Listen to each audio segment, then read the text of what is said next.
General Protocol Spaces, banking on freedom. Yeah, sorted. So welcome to General Bull 27 in talking about scaling, and this is a very large, very broad topic that covers all kinds of different issues. And it's something that comes up often, and we learned in BCH many years ago that that scaling is going to take not only scaling the block size, right? That's a very naive I mean, not naive. It's an important step to right to recognize that it's necessary, but it's certainly not enough to just say, okay, now we can have as big blocks as we want.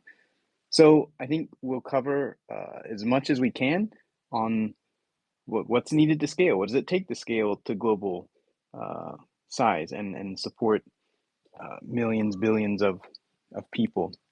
Of course, nobody knows exactly what that takes because nobody in history has ever done that before with a permissionless blockchain, but we're going to get there and talk about the next steps and what we see out into the future, as well as things we've already done in the Yeah, past. I'm kind of itching to get this discussion started by mentioning that Vlad Kostia has done a sync performance test on BCH, and the numbers he got outperformed his sync performance test for BTC significantly. In terms of megabyte, it's like 17% faster, and in terms of transactions per second, just almost 30% faster. So the question, can BCH be performant? I'm gonna say resoundingly yes. Yeah. I mean, in current terms, it already is the most performant, right, by far. It actually has real engineers working on it on a regular basis, on a daily basis, uh, and actually concerned about scaling, right? Where it's actually a main primary concern and being thought about and being planned and designed and so forth. So, We yeah, also have the best indexer among right. all Bitcoin-like coins, and that actually spill back into BTC because open source. Yeah. So he's talking about the indexers, Fulcrum, right? For people who use the Electrum wallet in BTC or the Electron wallet in BCH. And this wallet depends on something called an SPV server, which serves you the data, which you can verify yourself, and you can know that you're uh, working with valid blockchain data. And so the one that Callan Kuliani made for BCH called Fulcrum, it's by far like maybe order or two of magnitude faster and more performant than the ones in the past. Yeah, and immediately BTC Electrum servers picked up on it and realized it was so good, and they started using it too. Yeah. There's also another interesting thing about performance is that it impacts literally everything, right? So if you have lack of performance, it perverts on a lot of different levels. Like it goes to make your network unstable, and then people look at your network and like, I can't take this. I'm gonna try something else and see if it works better. So you lose adoption if you have an unreliable network, and reliability is one of the things that can be a result of poor scaling. But to be more recent with the news, you actually set up interesting incentives when you fail at scaling. So let's look at this recent Samurai Wallet situation, right? One of the largest mixer things on the BTC network got arrested, and now there's a bunch of discussion like what's going to happen next. And one interesting comment I read in that discussion is that they probably got arrested for sensible reasons. And it has to do with scaling. I'll get to it, I promise. So imagine you have a network and it costs the same for everyone and everyone can afford to use it. And the anonymity set of the users in that network is the whole network. Right? Now, if you ask yourself, who are the users of this network? Your answer is going to be very broad. It's going to be diverse. And if you then ask yourself, is the network evil? The answer is going to be, of course not. It's just a tool, right? It can be used to do evil, but it doesn't have to do evil. It can be used to a lot of good things as well. But then scaling comes into the discussion.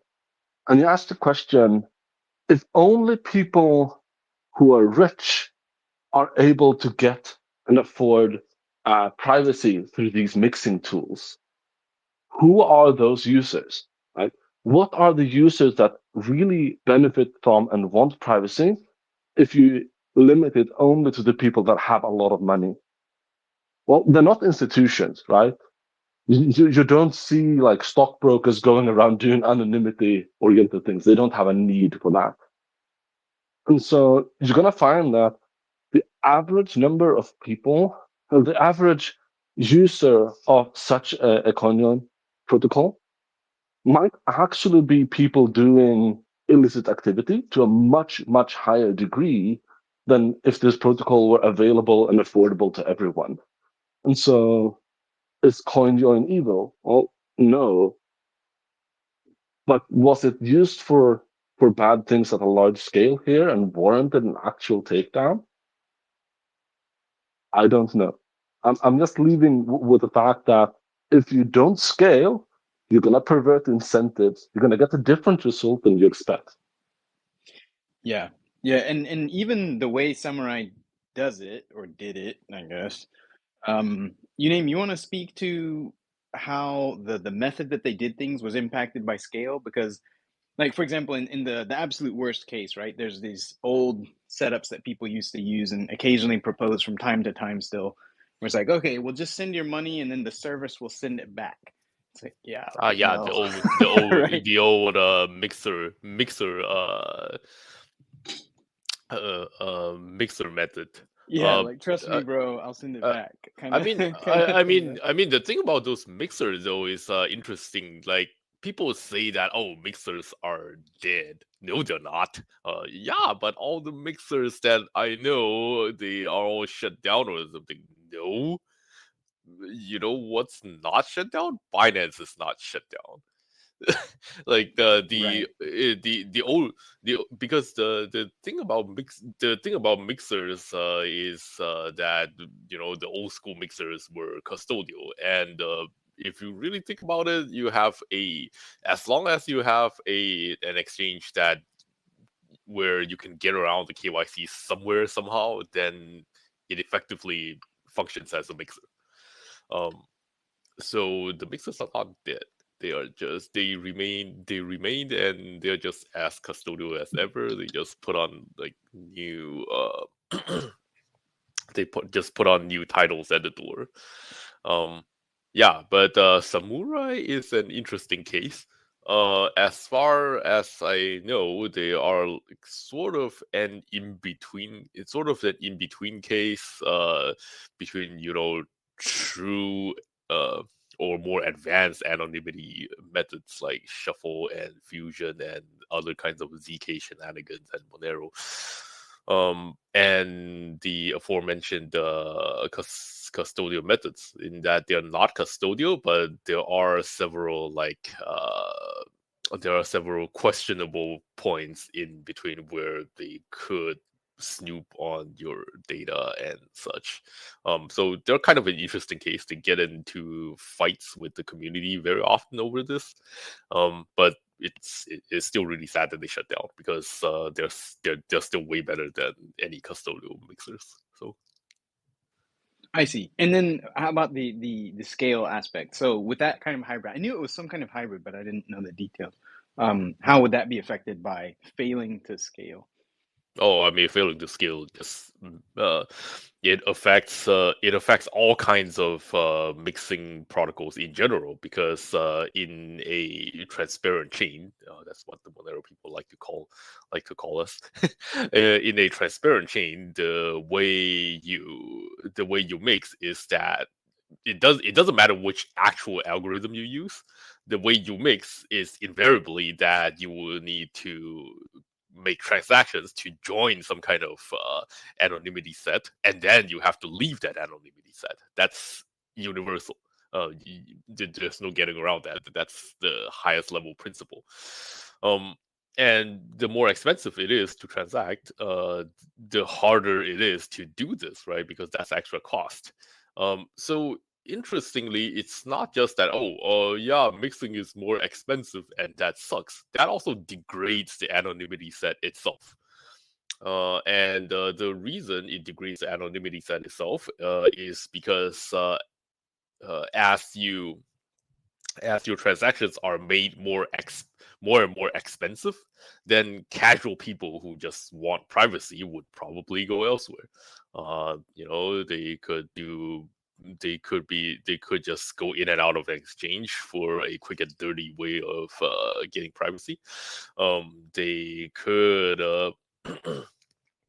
they could just do things entirely custodially if they don't mind, and a lot of people don't mind, or they could just not use their chain altogether. So as your anonymity set shrinks due to the cost, what you end up with is that only the people who really, really need it or want it end up in the set. People who are laundering money, people who are visiting drug markets, and all kinds of other shenanigans. The concentration becomes higher and higher and higher until the point where the pressure gets mounted so high that the service or even the freaking protocol gets enormous pressure to shut down, and that doesn't end well. And then, as Jonathan was saying, also you've only got 10 users at that point, so it's not very anonymous no matter what you do. Yeah, and it's 10 users, and then nine of them are on the black market, and then nine of them are doing drugs. And the 10th one is a 3-letter agency. Yeah, getting in the mix. Yeah, so it's not a very good look, and the usefulness is greatly diminished. Yeah. So overall, yes, very good point that scaling affects everything. It affects all aspects of your network. It's not just a technical nerd issue. Yeah, I actually have one more example I'll bring up. So I want to put the drugs and the morals aside and look at the BTC fee situation in terms of what is the incentive impact on that. And I read someone pointed out that we have made it really cheap to run nodes, right? You have prioritized and maximized for being able to have a lot of node runners. So you have like the 5,000-10,000 nodes, whatever, on the network. And at the same time, we have allowed the fees to kind of run rampant on BTC, which means that transactions can actually be higher than the cost of running a node. So let's follow those incentives and see who runs nodes to the benefit of who. Well, to the benefit part is easy, right? Anyone who can afford it. And who can afford it? Well, institutions, right? Bank. They're talking about the settlement layer. And so effectively, they're maximizing for like randomized hobbyists around the world to pay for and run the infrastructure so that banks and other like inter-institution settlements can happen. That is a very interesting result, and not at all the peer-to-peer electronic cash that's listed in the white paper situation. And it's a direct result of choosing how to scale or not to scale. I think the incentives created from the failure to scale there has an opposite impact to what the original intent of the white paper said. And this situation was completely and entirely laid out and explained how it was going to go 8 years ago, right? Even before the BCH BTC split, because it was serious shit by the time BCH split. We knew something was seriously wrong. So it was more like 8 or 9 years ago. This was known. It was already described. People are already saying this is what's going to happen. And even before that, right? Mike Hearn was saying like, hey guys, look, just at a practical level, like not even assuming any kind of conspiracy or any kind of nonsense going on. He's like, hey, at a practical level, you don't run a network at capacity because it behaves terribly and everything breaks. So yeah, this has been known forever. Let's get back to BCH scaling. So where would what would you say, or I guess we could start with BTC, right? Because old BTC, old Bitcoin before BCH split. Um, are either of you guys aware of kind of history of uh, the past part of scaling? I was just thinking like past stuff, present stuff that we're doing now, and then what we're So thinking there about in the future. Like what have been the efforts in the past? so before we jump into this, I think there's something that needs to be clarified because it means very different things to different people, right? Which is the word scaling. Like skilling covers a lot of things, and there has been a long running misconception among some of the old BCA people. Hopefully, the numbers are fewer and fewer these days, and a lot of people in some other coins that scaling means means a different kind of number go up, and that is absolutely not the case, right?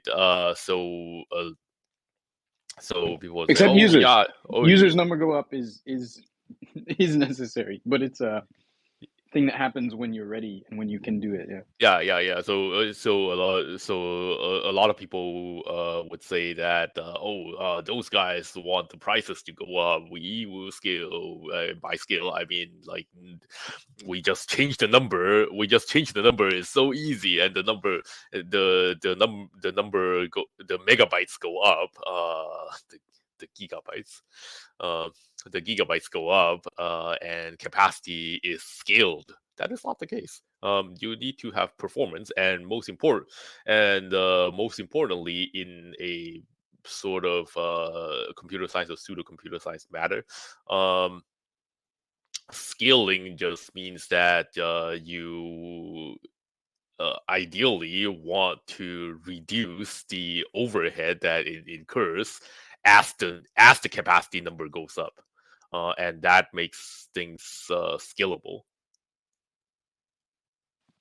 If I was going to put it in other words, because I think it's a valid, important point. You got to make sure to put the cart behind the horse, right? The horse has got to go in front of the cart. Yes. And in a cause effect system where this is a real engineering system, there's consequences to saying, okay. So you have to look at a system from many aspects, from many angles, right? The economics, the engineering of the system, the philosophy, whatever. All of these various angles have to all be considered, right? You can't just take one and think about only that one. And while it sounds good to say, let's do a thing and just open up the throttle and let everything go max.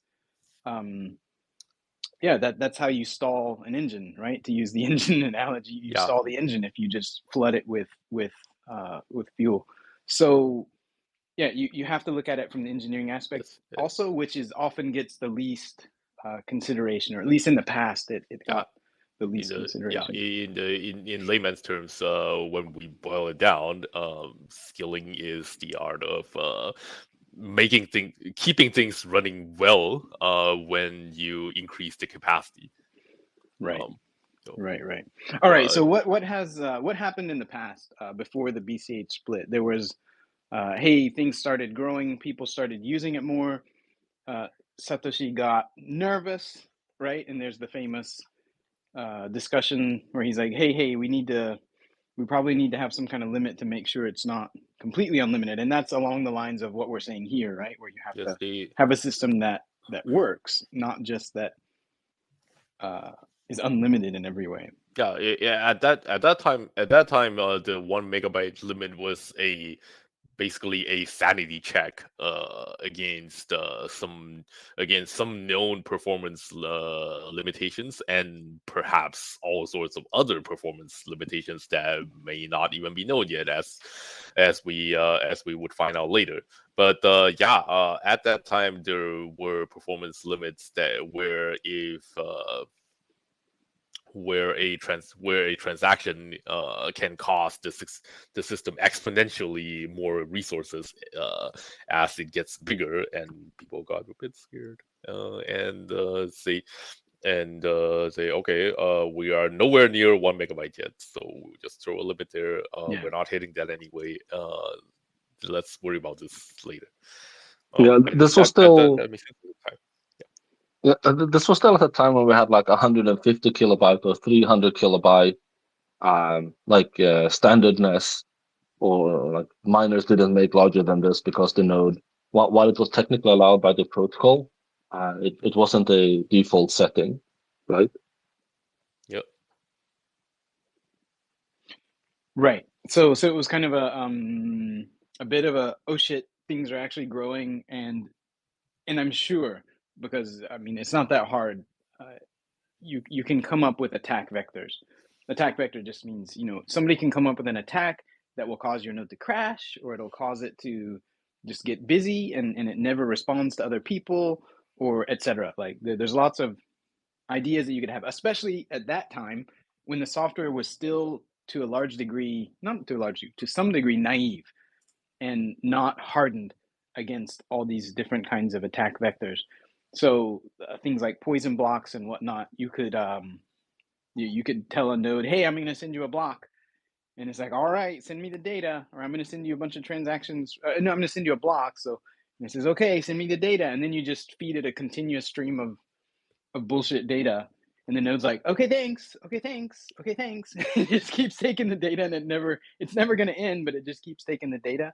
Poison blocks like that kind of thing. Yeah, so with a 1 megabyte limit, it's like, okay, we haven't solved all the vulnerabilities, but let's just put a limit so that we don't do anything silly at this point, right? So that was kind of a first step of scaling responsibly, to just say, hey, we need to sort this out, and also let's put a limit until we start to grow. All right, so that was the first part, like the scaling responsibly kind of step that Satoshi took. And then was there any other major scaling steps that you guys are aware of? Like the introduction of various block propagation protocols That's right. had a That's massive right. impact back in the day. So like no longer sending transactions twice is a pretty impressive feat. Yeah, a lot of people forget that we inherited some block compression and propagation techniques from before BCH existed. It's not like the whole journey of performance scaling started with BCH or anything. There was the first extint protocol that was pioneered by Bitcoin Unlimited at the time, and then there was the later compact blocks protocol that is widely in use in both BTC and BCH today. So both of them predates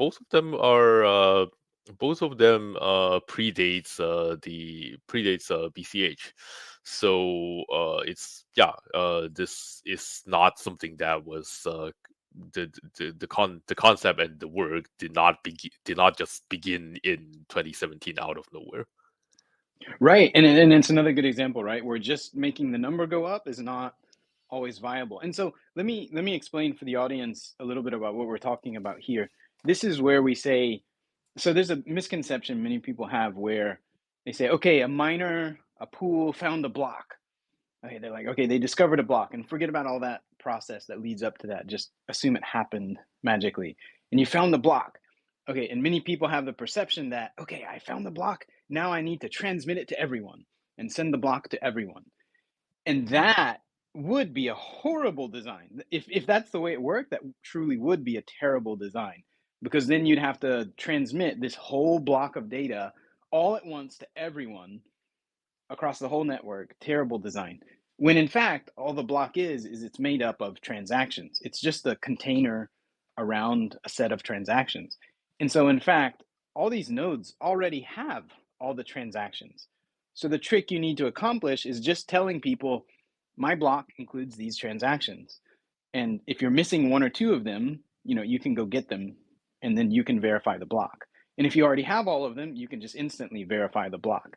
So all the transmission is happening ahead of time, before the block is made, right? All the communication of transactions and into mempools and so forth, that's all happening between blocks, not when the block is found. When the block is found is just a kind of an accounting effort of, okay, let's put a boundary around these transactions and call it a block.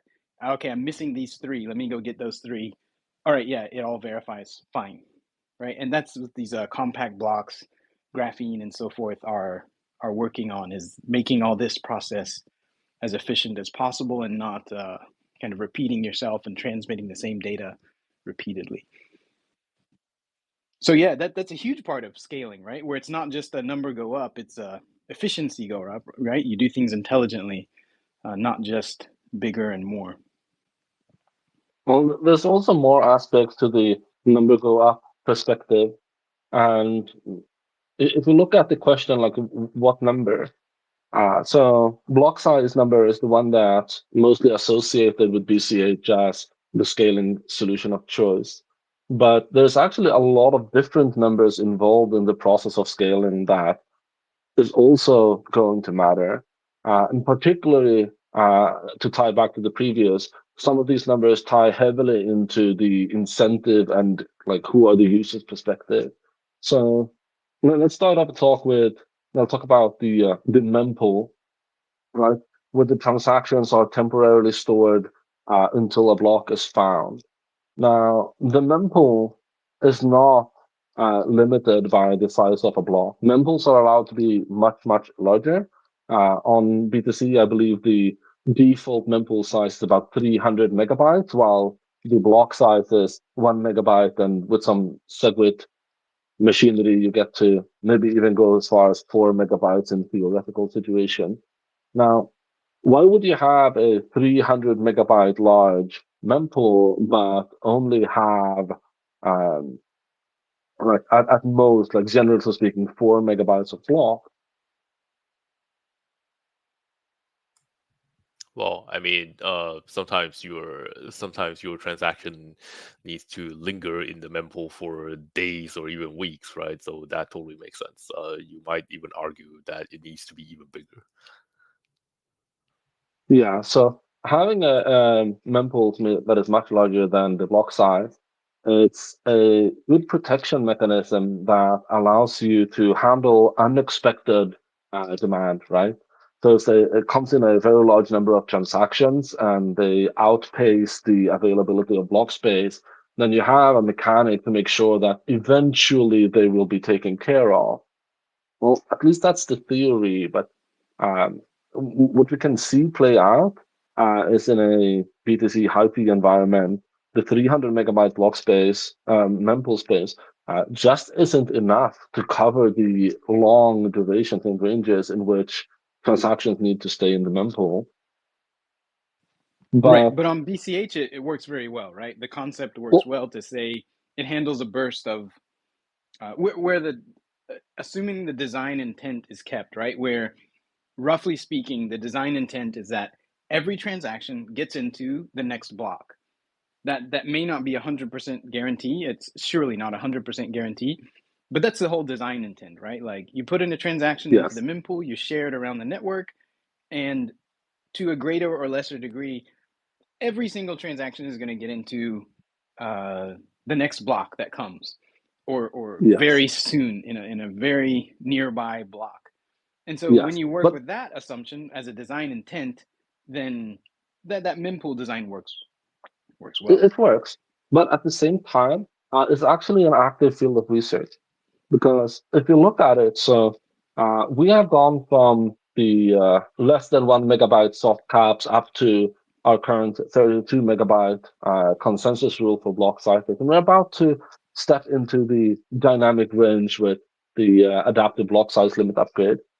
And so the question is going to eventually become, what is a good mempool size for like the future block sizes that we might have? Because a static 300 megabyte might not cut it when we have 500 megabyte blocks. For sure. And that's actually, Callan has actually joined us. Hey. That was very cool that Callan came. Hey, welcome. Thank you for having me. Yeah, no. I just want to clarify something. So the 300 megabytes is like the unserialized size in memory. It's actually functionally more like 100 megabyte limit on core and on the Quick Cache node, because it's the serialized size, which is more like they just measure the unserialized size in memory, like just the amount of memory used on the machine, which is always bigger. So you divide by 3.2. So it's like Interesting. roughly 100 megabytes that you have. So for us, actually, on Bitcoin Cash, it's like 3 blocks worth right now. Yeah, and I was gonna say, I know that Callan, you've been looking at this, right? With fees and so forth. This is something you've actually been looking at very recently. So like Jonathan said, it's active research. Here's the guy doing the research. Yeah, I mean, I'm not really like doing scientific research on it. Just sort of like imagining scenarios. I haven't been rigorous, but yes, I'm doing some research. I'm investigating it. It's one of the And things for I meditate upon. Yes. it's one of the things I meditate upon, and it is as Jonathan said, right? It's something that has to be sorted. Once you've got once ABLA decides, hey, users are actually using the network to the order of 1 megabyte, 2 megabytes, 4 megabytes, 8 megabytes, then yeah, like you said, the effective 100 megabyte limit starts to get kind of itchy and uncomfortable, right? Like, we're kind of running up on another limit here. But this makes the Yeah, larger I mean, point so of yeah, go ahead. yeah, I mean, we can't really handle a burst, right? I mean, the whole idea with buffering, like even in real time stuff like video or audio, you always want to be able to handle like just bursty activity. Yeah. So I think 3 blocks worth is not enough. Like we probably we're gonna have to just like scale that up. I mean, one of the problems is that we're like still supporting 32-bit platforms, which are only limited really to 2 gigabytes of address space. So like Okay. already the database caches take like a gigabyte at worst case. Like we got to drop 32-bit support, and then we can just like scale it up to whatever the machine can do. Probably. Can't we just do like Bill That's probably- Gates' expanded memory system or something? I mean, yeah, I guess you can save No, I'm it to kidding. disk, but then you could kidding. probably do something like like an LRU cache to disk. I don't know. There's probably some No, stuff no. you can do where you. Well, yeah, I mean, Yeah. at massive scale, you'll certainly be doing some level of that, right, with the whole UTXO set, but not today, not necessary at all. Just need to make the design better. But the larger point that Jonathan was making, I think, is very valid here. That the number go up on, or that Uname was making, the number go up on just block size is not at all the end of the story, right? You've got to make sure that it's efficient with the transaction propagation that they were talking about, those different things like compact blocks and graphene and all that. And then also internally, like what kind of buffer do you have for transactions coming in to handle spikes of activity?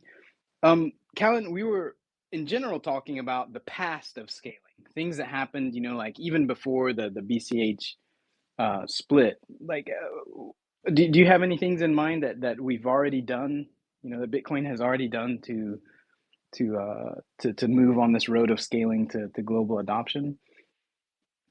Yeah, I mean minor stuff like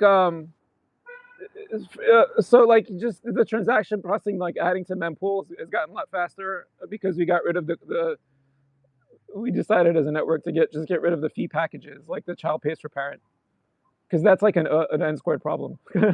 So we just got rid of that. And so now you can just add add transactions to the mempool more quickly. So theoretically, like if you want to get like 1,000 transactions per second or 10,000, like you can even handle it on modest hardware, whereas before there were all sorts of limits. Like you can initially you can have more than 50 descendants to a transaction because to keep the n squared problem in check. But if Right. if you're doing like a constant time insertion or whatever, then you don't have to worry about that. Right. Yeah. So you make some small changes in assumptions, and it totally changes your efficiency and your ability to handle large scale things. Like Yeah, so Callan I was mean, saying, there's an n squared problem, which means every time you add another thing, you have to check everything against every other thing. And when you have Yeah, a yeah, pretty design much. like that, it scales horribly, because as soon as you get, like, if you got 10 things, whatever, you can compare all 10 things against the other 9 things, no problem. But when you've got 1,000,000, it starts to become a really serious problem, right? Because it becomes 1,000,000 times 1,000,000 things that you have to do, and that doesn't scale. Like that causes the death of whatever process you're trying to do, just eventually breaks down. So yeah, removing those kind of things and being like, we're not going to do that. We're not going to do stupid things like that, and finding ways to do Yeah, them and I efficiently. mean, there was a trade-off. I mean, right? So with Core, they still have that, like the fee packages, and with them, like they just optimize for maximal like fee, income to miners, and we decided to just do away with that because we don't want a situation where where people are bidding on fee. Like we decided, there's a trade-off. So they basically decided they want their chain to be retarded like that. So so they have n squared and they're fine with that. And we decided Right. we don't want that. Yeah. So. Yeah, I never So really there's got trade-offs the and trade-offs to everything. fixation. Peter Todd, the genius, knows how to break any blockchain. Yeah, man, he's really good at it. He's talking really about good at like breaking inflation too. He's talking about inflation and demurrage or whatever. Like he's talking about ways to just violate every single thing that Satoshi envisioned, Right. It's insane. including like Yeah, it's inflation. Jonathan, what were you gonna say? Yeah, I was gonna say I never really got the fixation with maximizing the fee per transaction to miners when you still have this vast untapped market of more than 99.9% of the human population to get into the system. The Yeah. value of their transactions vastly outperforms by so many orders of magnitude, I can't even put a number on it, than the Right. I value mean, you can the gain from simpler. maximizing the transaction under a very constrained size situation. Yeah. Yeah. Yeah, it's but then insane. blockchain wouldn't have a reason to exist. So they had to do that. So They had to do that. I think I would try to provide some interesting perspective on this, especially given recent events. I think the motivation to do this back then, as are some of the motivations to do all sorts of fee optimization in other blockchains later, is that past a certain point, if you don't do this publicly, the miners would probably do it themselves anyway. And if all of them do it privately, then you get a more and more fractured landscape, right? Which is a sort of kind of noble motivation, except that it didn't really matter when in the context in which it was developed, because as you guys say, you do this by default, and at a low-ish fee level, people don't really mind anyway, because that was small compared to block reward. But once it gets to very high levels, then again, what you do there do not matter, as we have seen recently in terms of inscriptions and ordinals. Because at this later point, what the miners do instead is that they would just do all sorts of wild prioritizations, not just on fees, but also on the things that they put into the blockchain itself. Like, oh my god, I'm going to mine this NFTs for myself, and that has value, which is wild. I don't think this is something that anyone has ever seen before. Before 2023. So it's something that we have to deal with, but also basically makes all the weird arguments made before kind of moot. Like, they don't work in peacetime, they don't work in wartime, they don't work anywhere. So yeah. Yeah, that's kind of more of an open question. The contention and minor extractable value, or whatever they call it these days. Yeah, that's kind of an open issue that needs to be sorted, and there are active discussions about that in how to make designs of smart contracts that are less friendly to having somebody jump in the middle and do some kind of front running and so forth. So let me finish with one point on the past. Like Callan was saying, we don't do the CPFP, the child pays for parent. We remove that design from BCH so that it can scale efficiently. And along those same lines, there's, just as a general rule, there are things that it's important what you do, and it's also important what you don't do. And this is a specific case where I think was it Solana? No, not Solana. Cardano made some very bad design decisions, and allow interaction between transactions in their mempool. So BCH has the old original kind of design of Bitcoin, where once you've published a transaction, that transaction is valid, and if if the node gets it and validates and it says, okay, this is a valid transaction, then you don't need to check it again. You don't have to check it again. The only reason you would have to check it is like if the miner themselves decides like, hey, I'm going to kick this one out and put my transaction in. But there's no such thing as having two valid transactions that conflict with each other. And so this is an important thing where once you put a transaction out there and you validated it, it's fine. That transaction is fine. You don't have to go and compare that transaction against every other transaction, or you don't have to go and compare that transaction against the block height or something like that. So this is an important design thing. It's not only what you do, but also what you don't do. You don't allow things into your virtual machine that are going to force transactions to be compared against each other continuously, or compared against block heights continuously, or anything like that. Yeah, This is a more so subtle point that this maybe I'm not explaining well, but it's very important. no, so your explaining is fine. So let me mention this things can update as you go situation is actually pretty horrible, and not only that, it seems to be something that is like frequently recurring in certain networks. For example, if you look at the Lightning Network's routing state, like where can I send money, how, then one transaction that uses a route impacts whether another transaction that has already been validated is able to go that route any longer. And it's kind of a mess. So yeah, we really should avoid those kinds of solutions. Right. Okay. All right. So yeah, like Callan said, there's a lot of little things that have been done over the years, and I think we made the point that scaling was not just a matter of, you know, increase the max block size. The max block size didn't even exist at the beginning, right? Yeah. So we started talking about like what are the numbers that can go up, and we've talked about the block size and we've talked about the mempool. Let's have a little discussion about the UTXO set.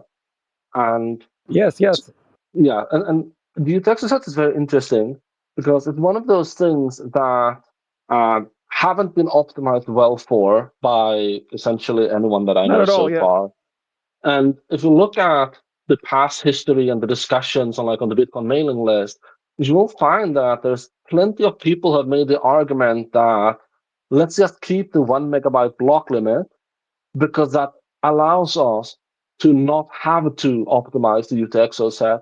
Right? As long as you have a cap on the number of transactions that can go in a block, you also, by definition, have a cap on how fast the UTXO set can grow, and therefore you know when, like how long you can put off actually making it, do good things and scale properly. But before we with Bitcoin Cash, that changes, right? Because we allow larger block size, and so we allow for a faster growing UTXO set. Yeah, I mean, actually, so in my opinion, that's the bottleneck we have in Bitcoin Cash Node, at least right now. Like network transfer isn't the bottleneck because you get compact blocks. It's really like just updating the UTXO, checking and updating it. That's one of the things, and then it's hard to parallelize. The other thing is doing scripts, but you can do that in parallel because they don't depend on each other. But just so that needs to be optimized because in theory the UTXO set doesn't have much that can be parallelized. In theory, there's an interdependency between individual UTXOs. So it's just that's an engine, like just the coding, like it's just not as fast as it could be. Like just just as a point, just as a parentheses to add to your point. Right, because in the past, the virtual machine wasn't really doing very much. It wasn't doing any heavy lifting. There weren't any heavy weights for it to lift, so it didn't really matter if it was very optimized or not. Like the script, you mean the script engine? Yeah. So there's two, like evaluating scripts. So you do that like passively as transactions come in the mempool, and then you take a box. Yeah. All right, this thing is valid. So like when finally a block comes, you gotta like commit like the coin changes to the DB, and like that's not done passively. That's done all at once. Like when a block comes, and maybe something could be done where this engineering work should be done there. The same thing they did with the scripts, where they kind of passively evaluate them, and they also do them in parallel. Like that could be done with blocks too. It's just not like currently it's not implemented. And Right. so that would make like because that's one of the bottlenecks we have now. Like you get beyond like 200 megabyte blocks, and that starts to be noticeable. Just like updating the coins. Okay. And it doesn't need to be the case. You should be able to do it like in a like a tenth of the time, or like a 50th of the time that it currently takes. It's just the code sucks. The code needs to be changed. Okay, yeah, and those are great ones, right? Where it's like, oh, okay, yeah, that's not done well. We can just improve the way it's done. Now, I wanted to rewind and replay in slow motion what Callan said there, like one sentence that he said, where he said, "Yeah, you can Oh yeah, just." yeah. Sorry. No. Just one specific point. I wanted to reiterate it that you said transactions can be processed in parallel because they don't depend on each other. And that little sentence is so critical. And that's Well, one of the things I they was can talking depend on about each with, other. But they can depend on each other, but you can be careful. The ones that don't depend on each other can be in parallel. Yes. well, the ones that depend on each other are literally just chains, right? They're Yeah. chains of transactions, but they don't have to look at each other. They don't have to look at their neighbors and say, "Hey, are you doing that? I don't know. What are you doing? Are you doing that?" There's no like interaction between sibling transactions, right? They go down a chain if there's any kind of dependency, but otherwise there's no looking around and having to check that everybody else is doing something or not doing something and so forth. Yeah, That's a really important point. This yeah, parallelization is a huge value of the UTXO design of Bitcoin, where everything is done in separate coins, and each one is its own state to itself. yeah.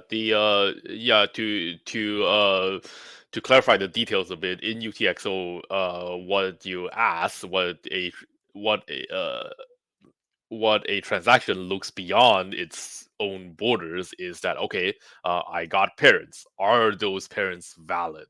And then the parents themselves ask, okay, I got my parents. Are the grandparents valid? That's it. That's all they ask. While in Yeah. chains with global state, not only do you you cease to have parents really, and you look at a state, and any other transaction could have touched that state at some point, and you have to ask, okay, does my transaction make sense given all this state that is constantly in flux, not just my parents? So that gets really complicated really fast. And not just really complicated, but it absolutely destroys scaling, because then you end up with these n squared or n cubed type problems like Callan was talking about. I want to go actually rewind a little bit and also explain for people who are listening, when we talk about the UTXO set, the concept of this is just that in Bitcoin you have UTXOs, unspent transaction outputs. Just means like it's also called a coin sometimes. So when you spend a coin in Bitcoin, you spend 1.3 to this person, and then you send 0.2 of change back to yourself. And so your one coin became 2 coins, that kind of idea. And once you've spent that original coin, it's gone. It's not in the UTXO set, in the unspent output set anymore.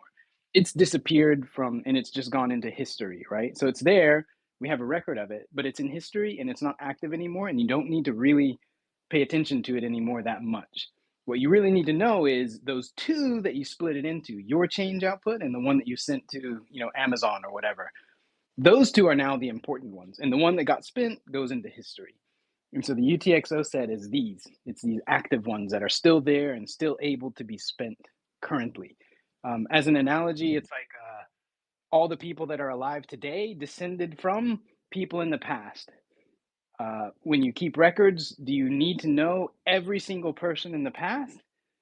I mean, it's kind of cool to know it, but you don't have to know it. It's much more important to know the people that are alive today. And that's kind of the UTXO set that we're talking about. So managing that and dealing with that is the issue. So that kind of got into the present of scaling. What other things are you thinking about, or do you see as being worked on or important right now to the overall scaling picture, Callan? I think, well, it depends on usage patterns. So currently, the chain is chugging along fine because the usage pattern is, it's like below core, and our code is better than core, so we can definitely handle it. If we get consistently really large blocks, let's say the average block size is 10 megabytes just because of that much usage, I could see some users being annoyed because they have to end up downloading and verifying the whole history of the chain, right, from zero. and that can be annoying for for some applications, right? Like Right. not for we do definitely want to have nodes that have the whole chain. We want to have that forever, but as the block size gets bigger, if it gets 100 megabytes, let's say like the average block is 100 megabytes. Let's say like the world economy has collapsed, the U.S. dollar is worth toilet paper. Oh, sorry, wait, there's an ambulance going by. No problem. Ah! I'm in Europe now, man. The ambulance is so loud here; it's insane. All of Europe is like this, like the whole fucking continent. All right, sorry. So yeah, let's say that happens, and like network speeds are still the same as they are now, or maybe only 3 times faster. At that point, you definitely want to be able to just hit the ground running. If for some applications you don't care about the whole history, like why should you have to download like 16 terabytes, just to start mining right now? Like that, you don't really care about the history. I mean, you care that the history is correct and there's no fraud that has occurred, right? So that's one reason to verify the whole history. But you may be at a level of trust that you don't want to have to verify the whole history. So in order to solve that problem, like what do you do then? Like back to what you were saying about the UTXO set.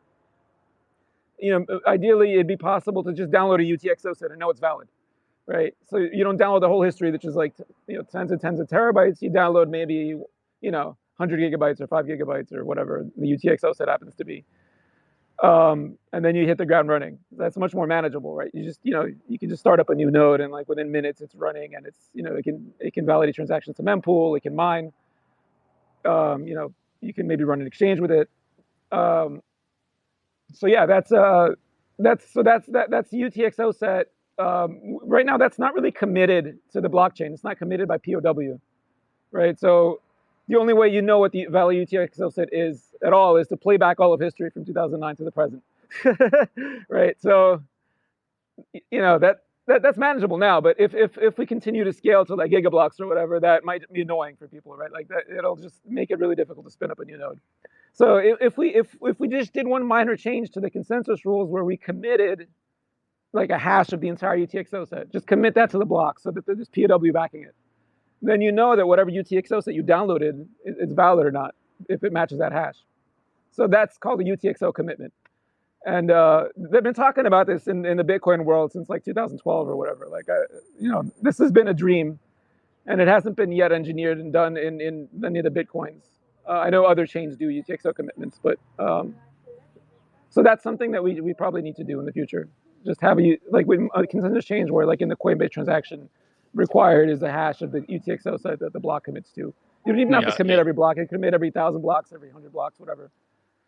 A relatively recent block, and then you have POW backing the thing, so you can download UTXO set and be pretty sure that it's like valid, that it's not a forgery. Yeah, go on. I'm sorry.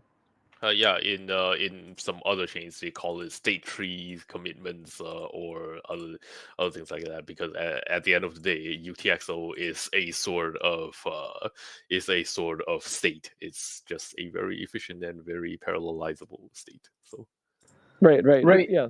And this is active, right? This is ongoing stuff. So there's for example, if you go to bitcoincashresearch.org and you search for QuickSync, I forget if it has a space or hyphen, but anyway, you can find it. It's called QuickSync.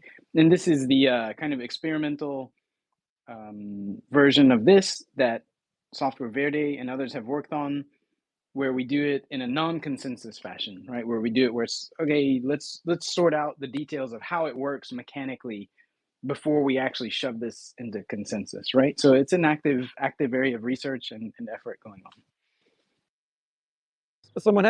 Someone had a question. There's Crumbs.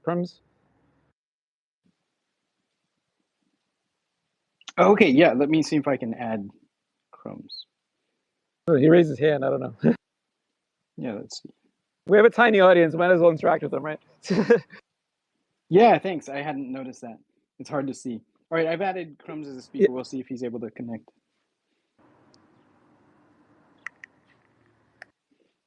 Thanks for letting me up. This is a great conversation. I just wanted to say that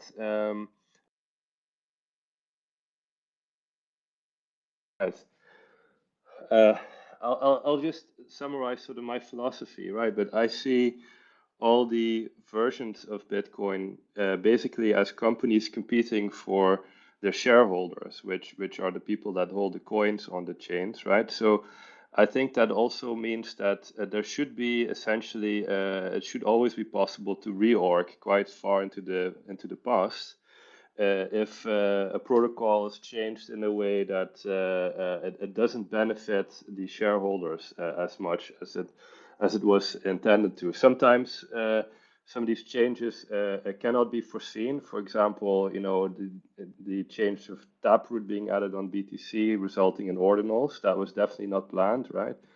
But I think if the protocol will use UTXO commitments, what that means is that essentially there's like a sort of official version of the truth that's somehow. I want to interrupt you here, right here. What you have just said, I hate to put it bluntly, it is stupid and unworkable. Okay. Oh, come on, be nice, be nice. The ability. Be nice. No. The ability not to to say work. it's stupid and unworkable. No. The No. Wait. It reveals Can I add a little just bit more that there's a context before misunderstanding. you go in and because I would love you to criticize me actually, but so I think hold on. Bitcoin, this is a including valid Bitcoin Candy, for example, also BTC. And I also think that BTC is bringing a very little value to people that want to use it, actually to transact on it. But the maximum freedom money, maximum decentralization is all these implementations competing for adoption, competing for business, real world business. Yes, so the competition is So- fine. so I just want to clarify. I don't mind essentially any of the forking off again. I see that Okay, even as a hold feature on, of the Crumbs. protocol. I need you to stop for a minute because you're getting Which into is, I want to territory clarify. that doesn't make sense. So let No, me don't just. be mean to him. This is a good because this I'm elucidates. not being mean. It's Hold on, actually good. Callan, please, yeah, Callan, okay, just chill. Let me talk for a Yeah. second. So no, please let me clarify. We need to take several Yeah, go steps back. So going several steps So back. yeah, Competition between the I chains. think that sort of. So competition between the chains is fine. There's no argument about that. Yes, absolutely, competition happens. It's just that the root of this whole thing that he was saying, he was suggesting that BCH having UTXO commitments would prevent reorgs or something along those lines, and that's absolutely not the case. So when you make a block with UTX, if this was in consensus, right? If you made a block that was in consensus and it had a UTXO commitment, that has absolutely no relationship to whether that block is able to be reorged, orphaned, or whatever, right? In normal mining competition. So if somebody publishes one block and that has a UTXO commitment, that's fine. And then if for whatever reason somebody else simultaneously found another block with slightly different transactions or whatever, of course it's gonna be a different block, and that block will have its own UTXO commitment, and those two are not right. There's no reason to say that the reorg can't happen just because there's a UTXO commitment. It just means that each of these blocks is going to have a different UTXO commitment, and one of them is going to win in the end. But this is absolutely no different whatsoever from the current way that things work. So I just wanted to make sure that it's clear that these two things are completely separate issues. The UTXO commitment has nothing to do with the validity of the chain itself. It's just another piece of data in the block. And if a block gets orphaned, I don't know if you could hear me then or the sound was breaking up. Right. So I just wanted to clarify that this isn't. Am I making any sense, or is this nonsense? I think I just explained that the premise that you had was, it sounds right on the surface, but it's not right. So it has nothing to do with competition. Hello? I don't want blocks to and kill the orphaning, conversation. that kind of thing. I know, I'm not hearing anything. I don't know what happened. Hello, testing. Can you hear us? Yes, I can hear you. Yeah. Maybe I can't hear some of the other speakers. Is that? That happens on someone else Twitter is talking? Spaces sometimes. Yeah, it's buggy. So basically, he was Spaces. saying, which is what I wanted to say, that the premise that you're presenting is not true. I mean, there's no difference between a UTXO commitment and the entire UTXO set. You could roll back the UTXO set, and you could roll back a UTXO commitment. Same thing. Yeah, of course. Yeah. But what I'm afraid of is that essentially it will open up the protocol to more social engineering, as we've seen with Core, with Node2x and with all of that stuff. That there's basically, it's very easy to sybil people into saying like, no, really use that checkpoint. Same No, problem with BSV, to no, be honest. no, So, it doesn't BSV open up that Association problem. can say like, It does that's the not open up sanction that blocks problem. that you should orphan every other chain tip on. I And want to let you know two things. Okay, so one thing is that prune nodes are already in use. They are widely in use. They might not be the majority, but they're widely in use, and they have been in use since way before BCH. If you run a prune node, you can't reorg past a certain point. That's just how it works. And the other thing is that checkpoints are also in use. They have been in use since before BCH. For almost all of the nodes on the network, there are hard-coded checkpoints where people use to simplify IBD because again, reorging past a certain pretty far point in the past does not make any sense. Nobody used that, and nobody needs that, and anyone can fork off at any block anyway if they want. So asking for things like, yeah, you should be able to reorg to any point in the past already doesn't make any sense. There are no chains in existence that allows you to do that in a practical way. Okay, so that's just the reality today. Yeah, Right. and then additionally, the issue of okay, thanks for UTXO clarifying commitments that. doesn't change that. Separate from that, like, I mean, do you think there's any merit to the worry that there could be a hostile takeover of the protocol on by developers that that implement changes to the protocol over time, maybe over the course of years, and sort of what is the most effective mechanism to mitigate against that, or at least if that's detected in hindsight, that there can be a way to not include that. For example, I will give another example. Ethereum went to proof of stake. I can't imagine that any proof of work miner on Ethereum voted for that, right? That kind of tells you that the Ethereum Foundation can coordinate with exchanges to basically psyop the world into thinking that a new fork is the real thing. The way to not have undesirable protocols be implemented and used in the dominant chain is to make sure that the version of the protocol you want remains the most desirable for the community, for the businesses and the users and the investors on your chain. So a great example for Ethereum is that, well, we know that a version of proof of work Ethereum exists. That version does not just include proof of work, but it includes a bunch of other things too. For example, it never did the controversial DAO rollback. That version is called Ethereum Classic, and let's put it lightly, it's not very big right now. And the reason it's not very big right now is because people ultimately choose to invest and use and develop for the version of coin that we know today as Ethereum, ETH. You can say that it's because of Vitalik's personal code, or because the Ethereum Foundation said so. But ultimately, all those actors acted to gravitate towards ETH and not ETC.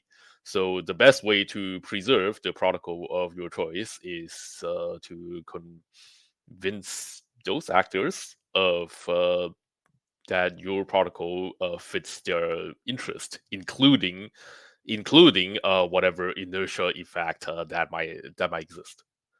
Yeah, there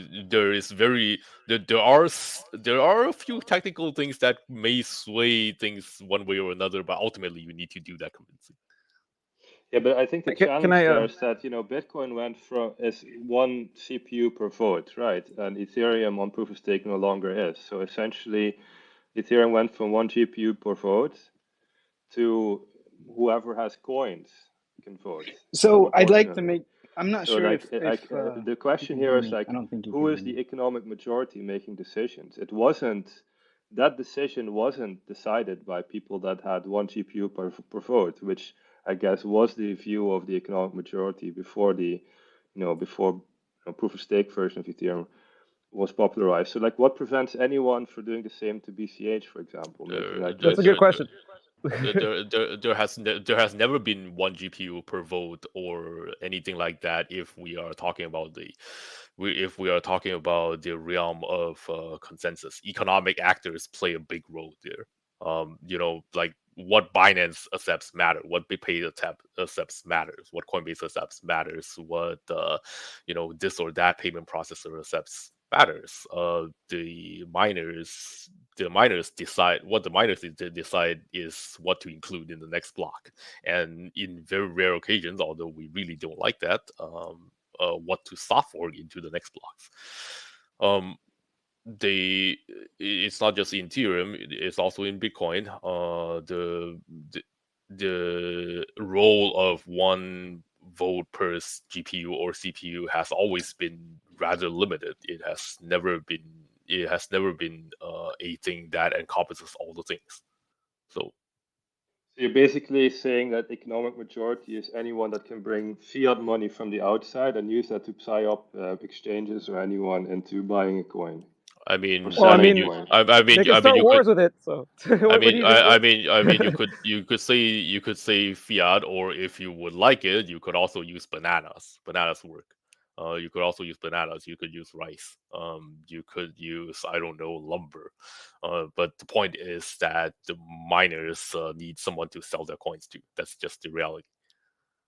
So I mean, this touches on something that's a bit of a sore point for me, and I don't have a solution to it. So I mean, if you look at like recent history or even long history, right? It's just like, the fiat money printer people can distort everything, right? So they can implement social agendas, they can start wars, they can fund wars. Like it's insane. So I think any coin that pretends that it's resistant, like that thinks that it's like 100% bulletproof against like just the world we live in, is in for a surprise.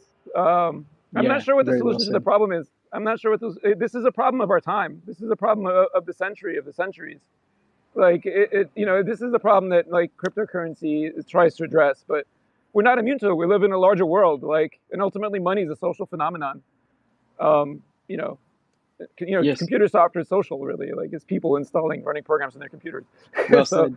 And this is something I don't know what the that solution BCH is. Like, learned. it's insane. It's a good question. This is an insane problem we have. Like, if we could figure it out, we'd we'll overturn the world, but we can't fully figure it out.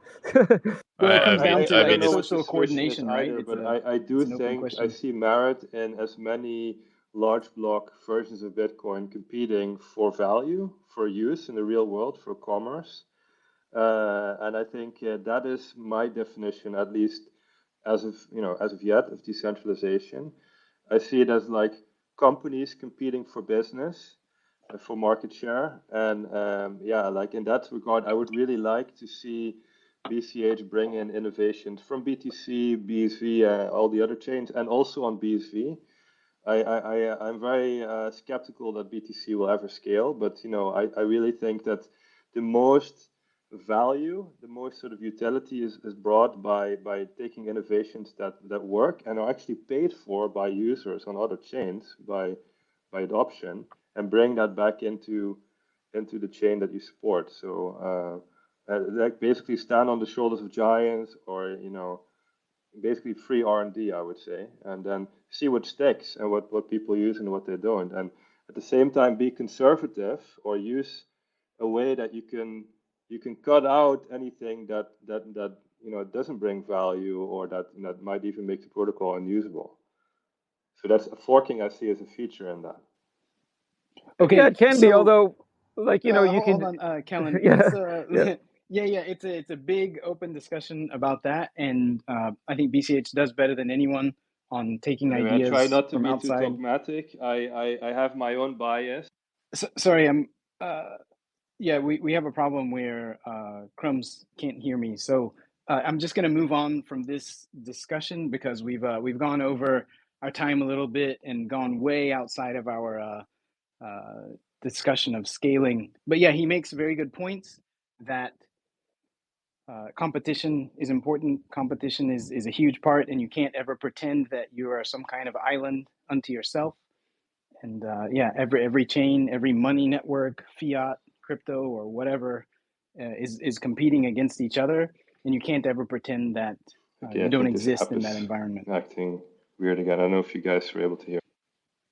I can hear you, but apparently you can't hear General Protocol's host. So Yeah, yeah. that's Sorry, strange. I've removed from speaker. So we appreciate your time and all the statements. We're gonna have to move on. Yeah, we'll probably wrap up here. So we didn't even get into the kind of present and future very much of scaling, but we did get a significant amount of what happened in the past with scaling, what has happened, and shown that it's a complex picture, right? It's not just uncap this number and things take off to the moon. It's not like that. Yeah. There's a lot of engineering issues to be handled. So let me jump in here. So you said we didn't cover the current and the future very much.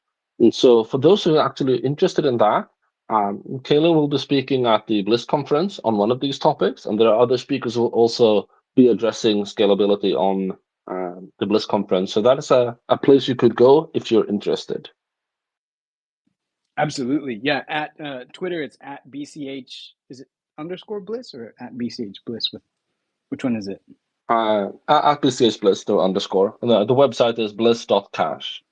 Yeah, bliss.cash. Yeah, so absolutely. If you want to hear about scaling, this is some stuff that we talk about and work on a daily basis. So absolutely come to the conference if you want to see what's going on with the future of Bitcoin. And Callan, I'm sorry, I know we were talking with Crumbs, and Crumbs, I don't know if you can hear me yet, but also I sorry think for he's gone cutting you now. off. Yeah, but we needed to move on, and appreciate the discussion. So maybe next week, maybe we can continue with the kind of present of scaling and the future of scaling and all the complex issues that are tied up in it. So was there anything on kind of the past that you guys think we missed, that you've come up with that we've missed so far, or that would be worth saying before we move on, before we wrap up? Well, pruning, I guess, helps with if you really care about having tiny hard disks and you don't care about history. So that's something of the past that could still be engineered in the future as well. But pruning was something that's been around forever, like IMUName mentioned. I don't know if you guys mentioned it before I came. No, we didn't. Actually, could one of you guys quickly describe, like, what is the difference between this idea of the UTXO set and managing that and pruning? Like, what's the interaction between these two? What's different? What's the different concepts, or what's the same part and what's different? So with pruning, you just delete old history. So you download the history to play it forward, so you can figure out what the current state is of the UTXO set.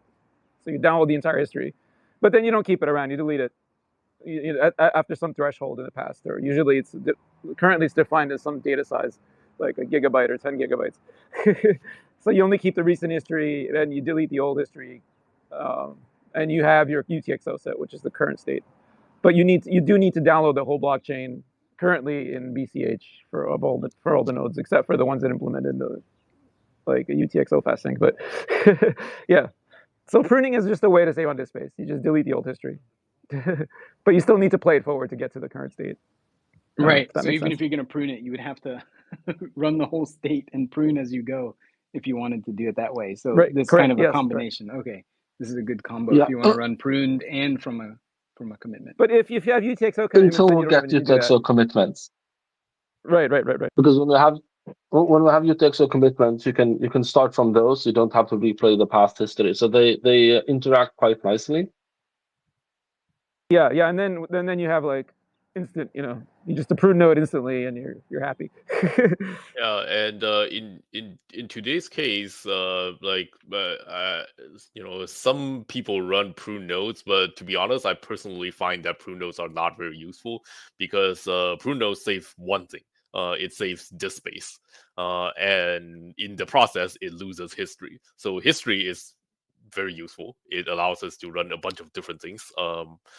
And without history, you can basically run mining and a personal wallet, but neither of those are very relevant to me. And the only thing it saves is disk space anyway, which is very seldom the actual limiting factor of running anything. Like you're limited by RAM, you're limited by CPU, you're limited by a bandwidth budget, but disk space is relatively cheap most of the time.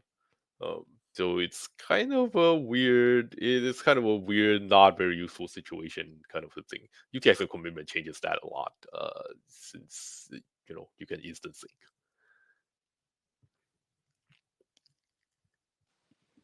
All right, there we go. Okay, so next time, I think what we'll do is get into the present, like all the ongoing research and experiments that are happening now, and the future, right? Because we're really very, very extremely early in this whole scaling process of reaching the world and helping everybody in the world. So where we are today is way back on the curve, and we've got a long way to go. So we'll look a little bit into the future and imagine some of the things that we have to do and show some of the research that's being done currently. So thank you all, and again, apologies to Crumbs. I had to cut off because he wasn't able to hear anything I was saying. Like Twitter sometimes does that, where one person can hear others but can't hear some people. So sorry about that, but thank you for the discussion. And yeah, so we'll catch you all next time. And thank you, Callan, for joining us. It was really nice to have a chance to talk with you. And we'll see you next time. Take care, everybody. No, thank you very much. Take care. Thank you, man. Thank you.